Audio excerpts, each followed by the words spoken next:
আপনি অভিরূপ দত্তের মা?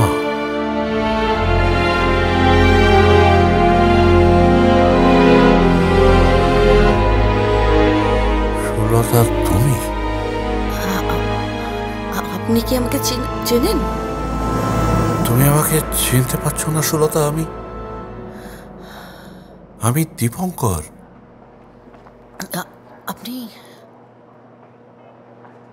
আপনি দীপঙ্কর,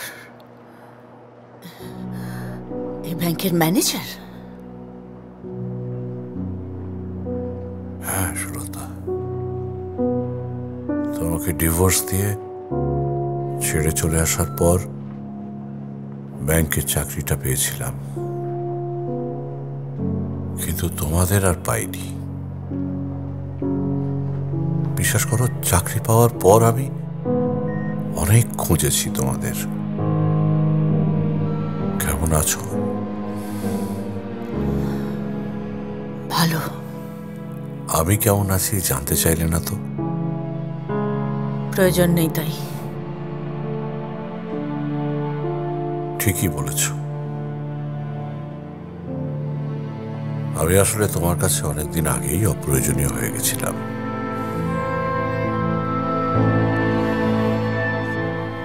অভিরূপ তাহলে আমাদের ছেলে? আর সুতপা, সুদীপা, ওরা সবাই কেমন আছে?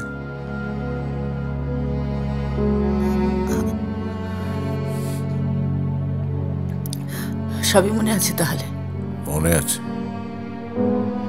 তোমরা আমাকে ভুলে যেতে পারো, কিন্তু আমি তোমাদের ভুলিনি। আমি এখানে অভিরূপের লোনের ব্যাপারে এসেছি, তোমার ব্যক্তিগত জীবনের কাহিনী শুনতে আসেনি।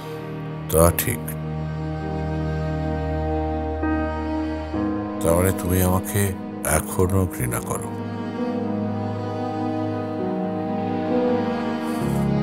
অভিরূপের লোনের ব্যাপারটা আমি দেখে নিচ্ছি।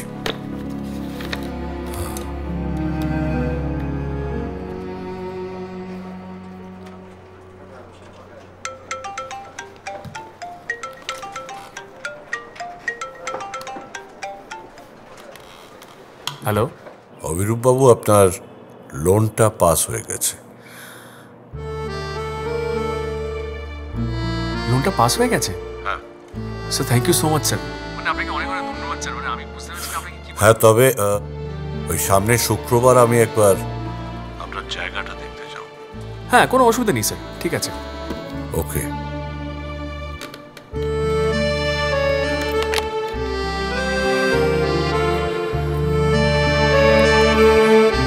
আমি তাহলে আসি। একা যাবে? না মানে, যদি কিছু মনে না করো আমার সঙ্গেও যেতে পারো। আমিও এবার বেরোবো।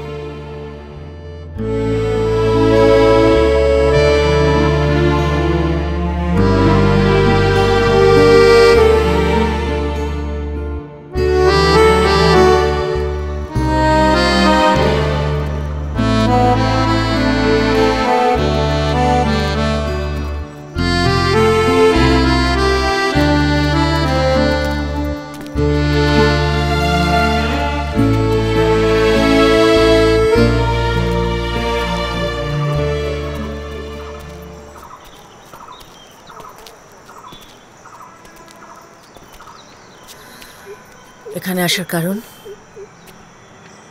কিছু বলার ছিল, তাই। বলো। জানো সুলতা, সকালবেলা জড়িয়ে ধরে বাসি মুখে তোমার চুম্বনের গন্ধটা আমি আজও খোঁজার চেষ্টা করি। তোমার সাজের বাক্সটা আমি প্রতিদিন খুলে দেখি। তোমার মাথা থেকে ঝরে পড়া চুলগুলো আমি আজও যত্ন করে গুছিয়ে রেখেছি। আদো আদো ভাষায় বাবা ডাকটা আমি আর শুনতে পাই না আজ। তুমি আমাকে ফিরিয়ে নাও সুলতা। তোমাকে ছাড়া আমি থাকতে পারি না।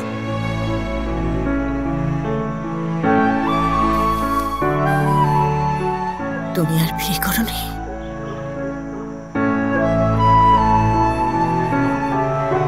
আমার ভালোবাসার জায়গায় শুধু তুমি।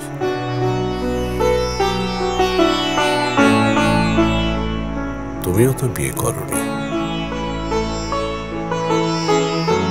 তুমি আমাকে ডিভোর্স দিয়ে অভিমান করে অনেক দূরে চলে গেছো। আমি সেদিন থেকেই তোমার অপেক্ষায় ছিলাম। তবে ছিঁড়ে ফেলা ডিভোর্স পেপারে আটকানো তোমার ছোট্ট ছবিটা আমি আজও যত্ন করে রেখে দিয়েছি। সুলতা, ভালোবাসা দিয়ে ডিভোর্স পেপার ছিঁড়ে ফেলা যায়, কিন্তু ডিভোর্স দিয়ে ভালোবাসাকে ছিঁড়ে ফেলা যায় না। হয়তো আমার ভালোবাসা তোমার কাছে হারিয়ে গেছে, কিন্তু তোমার ভালোবাসাকে আমি এইখানে ধরে রেখেছি সুলতা,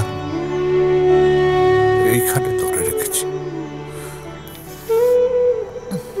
আমার সময় হয়ে গেছে, দেরি হয়ে যাচ্ছে। আসলে হারিয়ে যাওয়া মূল্যবান সম্পদ অনেকদিন বাদে ফিরে পেয়েছি তো, তাই তোমাকে আর ছাড়তে ইচ্ছে করছিল না।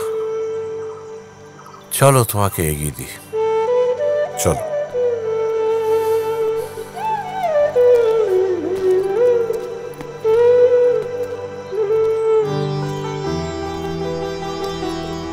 ফেলে আসা পুরনো স্মৃতিগুলোর হাত ধরে শুরু হলো জীবনের নতুন অধ্যায়।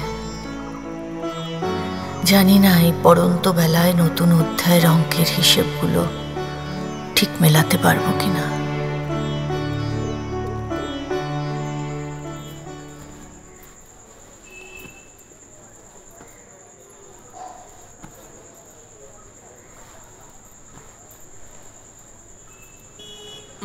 এই কি হলো, ছাড়ো।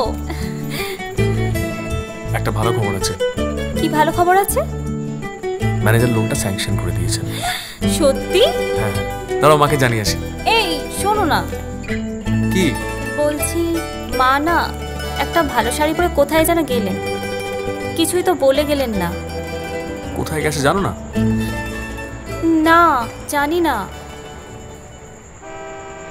ওই মনে মা আসলো, আমি গিয়ে দেখি।